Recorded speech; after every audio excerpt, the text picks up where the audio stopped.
Peter, jumping up and down with his hand in the air, desperate to keep Jesus right there in that magical moment. To just stay there in the light, away from all the trials and tribulations of the world. I can. This month, a familiar and unwelcome feeling crept back into my heart. The feeling of being powerless. It's the same feeling I had when the pandemic started. When everything shut down, I feared what could happen, and I felt so powerless. I couldn't tear myself away from the news, even though it all felt so hopeless. This week, that feeling came back. I found myself once again glued to all forms of news. As my friends say when I'm going to take a step away from the manuscript, I had written this sermon earlier in the week and sent Amy the title of Transformed. After events of this week, I came home yesterday and started to watch the news again, and Tim again said to me, "Shut it off. Stop it." And at that point, I knew that I had to write a different sermon. If you were to look at that screen today, the sermon would say what my shirt says: love in action. So much information. So much news.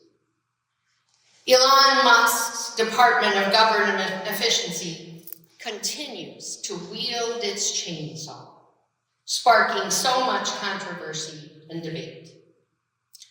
Ukrainian President Vladimir Zelensky, much to his surprise, had a contentious meeting with President Trump at the White House.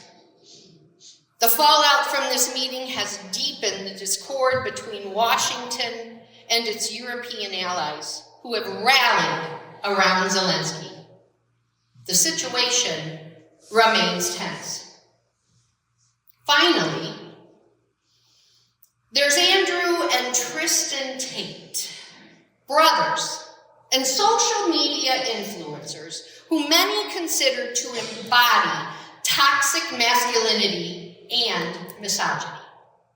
They have been under investigation in Romania since December 2022 on charges of human trafficking, rape, and forming a criminal group to exploit women.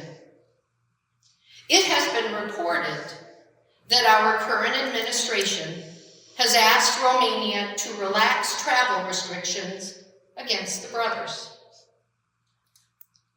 They were recently allowed to leave Romania and arrived in the United States this week.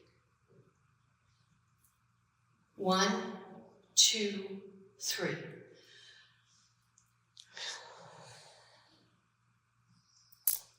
I feel utterly hopeless to confront these abuses of power, these displays of violence, the very hatred that is present in all of these situations. So let's look at the story of the Transfiguration of Jesus, and if it has anything to do with the feelings of being helpless that I, and maybe many of you, are feeling. One way to look at this story is to consider it a story of power that is apparent in this glory that surrounds a glowing Jesus as he talks with Moses and Elijah, men who displayed God's power in their own lifetimes. It's the story of Jesus' power to heal a young boy. But this is also the story of the lack of power of the disciples. Peter, James, and John follow Jesus up the mountain and experience something they cannot explain. When Jesus is revealed in all his glory, they don't know what to do. So Peter, wanting to do something, for Pete's sake, blurts out that each of them, Jesus, Elijah, and Moses, needs a booth. As if that weren't enough, a cloud engulfs them and a voice proclaims that Jesus is God's beloved Son and they should listen to him. Then they all come down the mountain. The next day, an anxious and powerless father asks the disciples to heal his sick son, and they cannot. They come face to face with the lack of power again. Do you know that feeling? When things beyond our control confront us, and we must admit that despite all our knowledge, despite all our technology, despite all our tools and wits and connections, we cannot do a danged thing. It feels as though we cannot do a dang thing about Doge, the war in Ukraine, or crimes against humanity. It almost makes me wish for the early days of the pandemic, when the best thing we could do was stay locked up at home under our blankies, seeing no one. Is there anything we can do to prevent powerlessness and hopelessness from joining forces? It's a legit question. Our first instinct might lead us to some Peter-like responses, to jump to do something that really isn't going to help at all. It's like sending our old clothes to people whose homes have been wiped out by a tornado. While the thoughtfulness would be appreciated, what they may really have needed was money to buy diapers, toiletries, and housing. But still, people are trying. More than 250 people gathered in front of Sterling's Grandin Civic Center this past Tuesday to peacefully protest the current administration. The The protest was organized by several members of the Action for a Better Tomorrow Sauk Valley political group. The group was there to share frustrations over the Trump administration's actions and views concerning immigration, diversity initiatives, the LGBTQ plus community, and other groups. We have been encouraged to call our representatives, to write letters to senators, to email the powers that be. Oh, really? Are they going to read our letters? Or will somebody toss them or hit delete? And if we really think about it, how much power have we ever had? The news that I talked about earlier is all too eager to tell us that humanity has always had the power to destroy, to fly airplanes into skyscrapers, to bomb the weak, to poison drinking water, to discriminate against people who don't look like us. We have had the power of death. But yes, let us not forget, we've had the power to create vaccines, to go to the moon, to create art and music, to uncover the mysteries of DNA. But do we have the power to create life where there is death? That ability has not been given to us. It is God's alone. The disciples witnessed this extraordinary transfiguration of Jesus, and yet when they come down from the mountain and return to their daily lives, they cannot even help a sick child. But God can. And God in Jesus does. Friends, you know what I'm going to say. That's where our hope lies. That God does what we cannot do. That God heals. That God brings life. That God wages peace that is mightier than war. Lutheran pastor Nadia Bolz-Weber, a favorite of mine, has said it this way.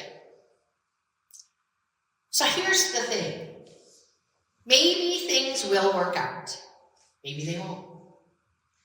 But I can either have a sense of God's love during the whole thing, or I can be so freaked out, I forget it's there.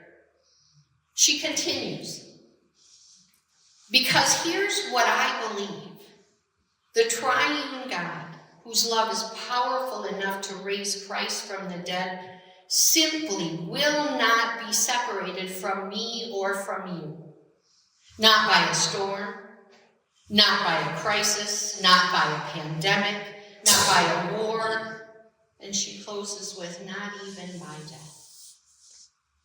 And that is where true, eternal, unconditional, hope-filled power is found, in the love of God. It's the love we saw in Jesus when he healed that sick boy, and the blind person, and the lame person, and the person with leprosy. It's the love we saw in Jesus when he had compassion on a hungry crowd and made sure that everyone ate their fill of bread and fish. It's the love we saw in Jesus when he laid down his life for his friends. And we see that love beaming brightly in people. In the people of all faiths who prayed for Pope Francis to regain his strength and return to good health. We see that love in people who hold signs by the side of the road with peace and rainbow symbols painted on them. We see that love in the people proudly stating, I stand with Ukraine, and praying for a peaceful resolution to war. We see that love in schools that write policies that affirm that children of immigrants have a home there. We see that love in churches that welcome lesbian, gay, bisexual, transgender, people of color, all people with open arms. We see that love in the prayers that have gone up this week and the weeks and months and years behind us. Prayers on Sunday mornings, prayers at noon, prayers at bedtime, prayers that may not be said out loud, but are offered from the heart. I think if we were to come into direct contact with the love of God, we would be blind. The way we could become blind by staring at the sun. So we get that love refracted a little in this Jesus guy.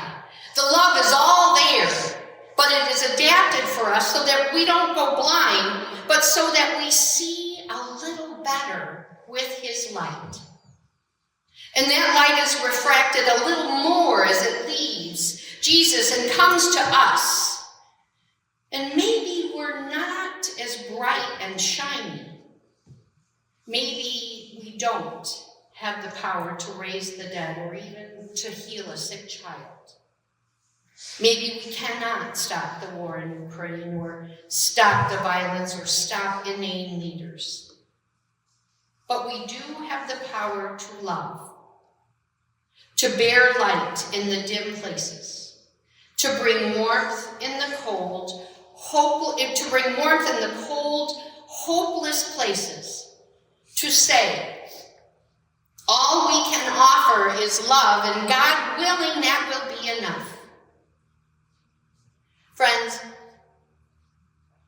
my mom prayed this prayer many times a day, and lately, I found myself doing the same. God, grant me the serenity to accept the things we cannot change, the courage to change the things we can, and the wisdom to know the difference.